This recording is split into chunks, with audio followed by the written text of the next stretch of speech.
Hello students, in previous lecture we discussed about the Raoult's law for liquid solvent and liquid solute.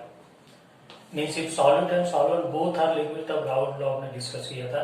In this lecture we will discuss about the Raoult's law for the solid solute and liquid solvent. Solid plus liquid. The solution which is made up of solid solute and liquid solvent. Solid means non-volatile, means जिसकी vapour नहीं बनती. Liquid means volatile. और उसमें हमने title दिया था Raoult law for volatile plus volatile. So that is the main difference. चलिए तो हम स्टार्ट करते. मान लो एक प्योर सॉल्वेंट है वाटर, सपोज वाटर और any pure solvent. Pure solvent के ऊपर it is liquid, solvent is liquid. मान लो उसके ऊपर यहाँ पे उसकी वेपर है, वो यहाँ पे प्रेशर लगा रही है और उसे हमने बोला था वेपर प्रेशर इक्विलिब्रियम पे.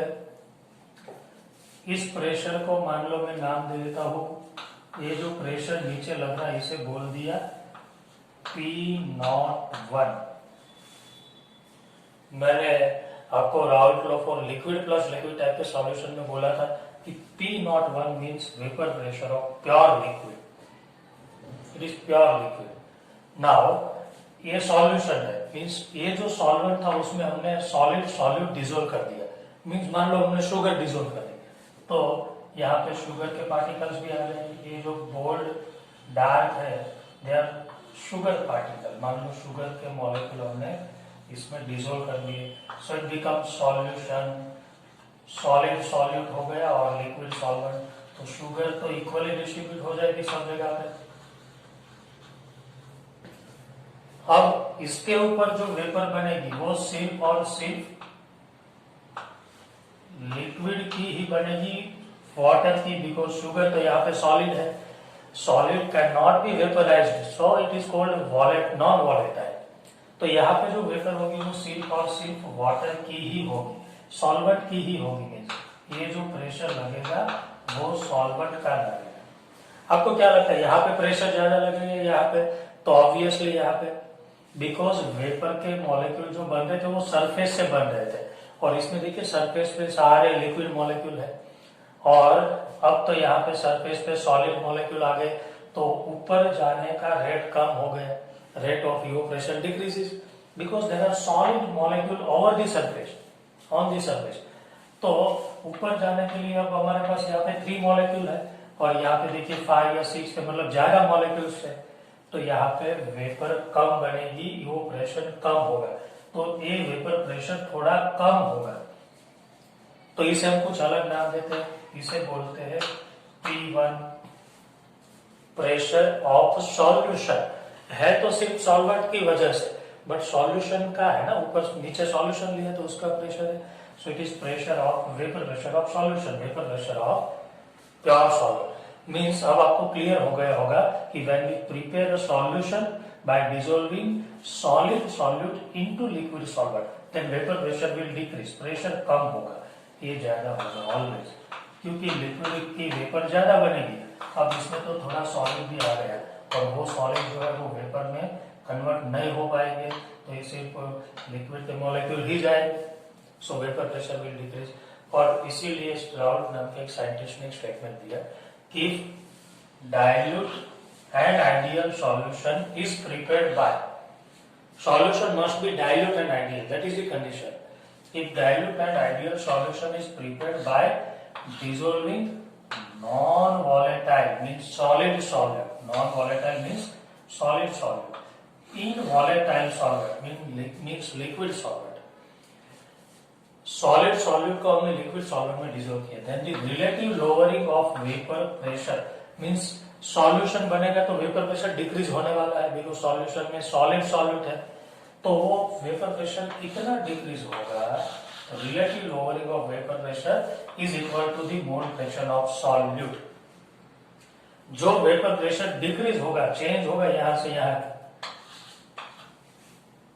उसे हम बोलेंगे lowering of vapour pressure, not relative. Lowering मतलब मान लो यहाँ पे ज्यादा है और यहाँ पे कम, तो लोअरिंग कितना होगा, डिक्रीज कितना होगा? तो डेल्टा P जितना means P01 minus P1. more minus less. But यहाँ पे नॉट लोअरिंग, लोअरिंग मतलब कितना डिक्रीज हुआ वो नहीं बोला, relative lowering. So relative lowering में हम क्या करेंगे, रिलेटिव लोअरिंग का मतलब पहले की कंपेयर में कितना डिक्रीज हुआ, तो रिलेटिव लोअरिंग मतलब ये लोअरिंग है ये, और पहले की कंपेयर में पहले कितना था P not, that is called relative lowering. याद रखना डिफरेंस, कितना कम हुआ दैट इज कॉल्ड लोअरिंग, और पहले की कंपेयर में कितना कम हुआ दैट इज रिलेटिव लोअरिंग। और राहुल नाम के साइंटिस्ट ने क्या बताया कि जब हम सॉल्वेंट में, लिक्विड सॉल्वेंट में सॉलिड सॉल्यूट डिसॉल्व करते हैं तब जो वेपर प्रेशर का रिलेटिव लोअरिंग होता है वो कितना होता है, is equal to the mole fraction of solute, is equal to the mole fraction of solute, 2 is for solute, that is the Raoult law. इसे हम प्रूव करेंगे, बट पहले आप ये फिगर कर दो और फिर ये उसका स्टेटमेंट लिख दो, बाद में इसे हम प्रूव करेंगे, ये जो स्टेटमेंट है उसे। ओके, तो राउल्ट लॉ में हमने आगे मतलब आगे जो राउल्ट लॉ देखा था इसके पहले के लेक्चर में, उसमें हमने देखा था कि राउल्ट का एक स्टेटमेंट था कि vapour pressure of any liquid, इसमें कौन लिक्विड है, वाटर, उसके ऊपर मतलब ये सॉल्यूशन के अंदर जो वाटर है उसका vapour pressure is directly proportional to the mole fraction of that component present in solution. मतलब इसका वेपर प्रेशर, ये जो वाटर है उसका वेपर प्रेशर अंदर वाटर के कितने मोल फ्रैक्शन है उससे डायरेक्टली प्रोपोर्शनल होता है। हमने देखा था प्रीवियस लेक्चर में, किसी भी लिक्विड का वेपर प्रेशर अंदर लिक्विड के मोल कितने, मोल फ्रैक्शन कितने उस पर डिपेंड करेगा। तो ये हो गया, फिर इसे प्रोपोर्शनलिटी को रिमूव करते थे, इट बिकम्स P01x1। P01 क्या है, तो जब वो लिक्विड प्योर फॉर्म में होता है तब का वेपर प्रेशर हमने देखा था वो भी। अब देखिए ये सॉल्यूशन के ऊपर सिर्फ और सिर्फ किसकी वजह से प्रेशर लगता होगा, वाटर की वजह से। वहां पे तो क्या था, both component was liquid, so total pressure P1 plus P2 किया था हमने, PA प्लस PP, बट यहाँ पे तो अकेला कंपोनेंट है लिक्विड, तो total pressure is equal to pressure of water only. So as only solvent is component, solvent is liquid, vapor pressure over the solution is due to the solvent only। solute तो solid है तो वो तो vapour pressure नहीं लगाएगा। अब वही equation को हम फिर से लिखते देखिए, P0 P1 upon P01,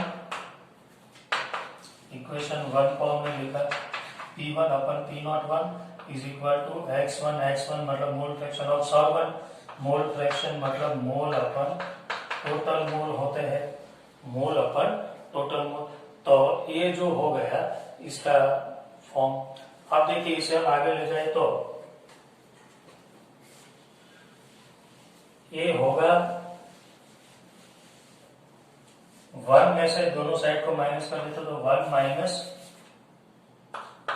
P1 upon P01 is equal to 1 minus N1 upon N1 plus N2। So it becomes P01 minus P1 upon P01 is equal to N1 plus N2 minus N1 upon N1 plus N2। दोनों को 1 में से minus कर दिया। अब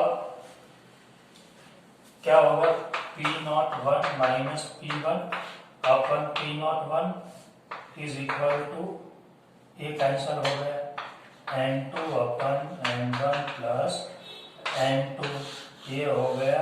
अच्छा ये क्या हो गया, देखिए मोल of solute upon total mole, mole upon total mole मतलब होता है mole fraction.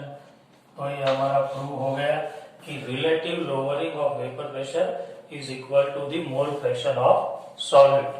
Relative lowering of vapour pressure is equal to the mole fraction of solute. और इसे आप ऐसे भी लिख सकते हैं, delta P P0 minus P1 upon P01 is equal to N2 upon N1 plus N2। और आप इसे नेगलेक्ट भी कर सकते हैं। This both equation are important, ध्यान रखना। इसके बेस पे हमें फॉर्मूला न्यूमेरिकल सॉल्व करने हैं। एज सॉल्यूशन इज डाइल्यूटेड है उसका मतलब सॉल्यूट बहुत कम होगा, तो mole of solute is very very less than compare to mole of solvent, N2 is very very less than compare to N1। और इसलिए हम इक्वेशन को ऐसे भी लिख सकते, देखिए P01 minus P1 upon P01 is equal to N2 upon N1, ऐसे भी लिख सकते हैं। तो ये हो गए आपके इक्वेशंस और ये हो गए Raoult law. Lowering of vapour pressure, यहाँ पे हमें क्या क्या ध्यान में रखना है, P01 vapour pressure of pure solvent, P1 vapour pressure of solution, H2 mole fraction of solute, delta P lowering of vapor pressure and delta P अपन मतलब P0 minus P1 upon P01 is equal to relative lowering of vapor pressure। इसके base पे आपको कुछ भी पूछ लगे, calculate the lowering of vapor pressure, then you have to calculate only delta P, or calculate the relative lowering of vapor pressure, then you have to calculate delta P upon P01, ये वाला पूरा। So it is the Raoult law for solid plus liquid। इसकी 2 या 3 limitation है जो हम लिखते हैं, पहले आप इसे नोट कर लीजिए।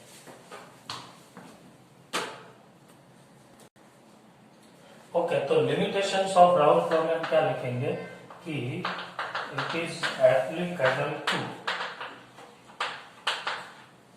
Only diluted and ideal solution. इसके बाद में हम स्टार्ट करते हैं कि ये आइडियल क्या होता है, means this law is applicable to diluted and ideal solution only, and next it is applicable to the non electrolyte solute only. Means solute must be non electrolyte. Non electrolyte मतलब after dissolution आप उसे water में dissolve कर दे तो उसका dissociation या तो association नहीं होना चाहिए। लाइक हम H2SO4 को वाटर में डिसोल्व करें तो it becomes H plus and SO4-2, ऐसा नहीं होना चाहिए, तभी ये राउल्ट लॉ अप्लाई होगा। और यदि ऐसा हो गया तो इसे हमें थोड़ा चेंज करना होगा, वो हम आगे देखेंगे कोलिगेटिव प्रॉपर्टी। आप इसे नोट कर लीजिए अभी। ओके, तो एक टाइटल है Raoult's law as a special case of Henry's law. हमने क्या किया कि मान लो ये लिक्विड है, कोई भी लिक्विड ये उसके ऊपर उसकी वेपर प्रेशर है, उसका वेपर प्रेशर है P0 है। मैंने बोला था आपको कि प्योर लिक्विड का वेपर प्रेशर तो वही होता है। मान लो अब इसमें लिक्विड A में हमने सॉलिड B मिक्स कर दिया, ये सॉल्यूशन बन गया। अब तो ये सॉलिड पार्टिकल्स भी है उसके साथ। अब यहाँ पे जो वेपर प्रेशर है इट इज P है, वेपर प्रेशर ऑफ सॉल्यूशन। तो राउल्ट ने क्या बोला था, राउल्ट ने कि vapour pressure of any liquid component, partial pressure of any liquid component is directly proportional. Suppose ये है partial pressure of any liquid component is directly proportional to its mole fraction present in solution, अंदर के mole fraction को। और इसे हमने remove किया था और लिखा था P0A into XA। ये था राउल्ट लॉ।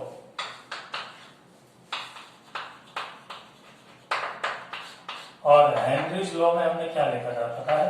हेनरीज लॉ में लिखा था आपने कि solubility is directly proportional to vapour pressure of gas. मतलब अंदर कोई गैस है तो वो कितना डिसोल्व होगा, it is directly proportional to partial pressure. मतलब गैस की सॉल्युबिलिटी उसके पार्शियल प्रेशर को, सॉल्युबिलिटी मतलब मोल फ्रैक्शन लिखा था हमने, mole fraction is directly proportional to partial pressure.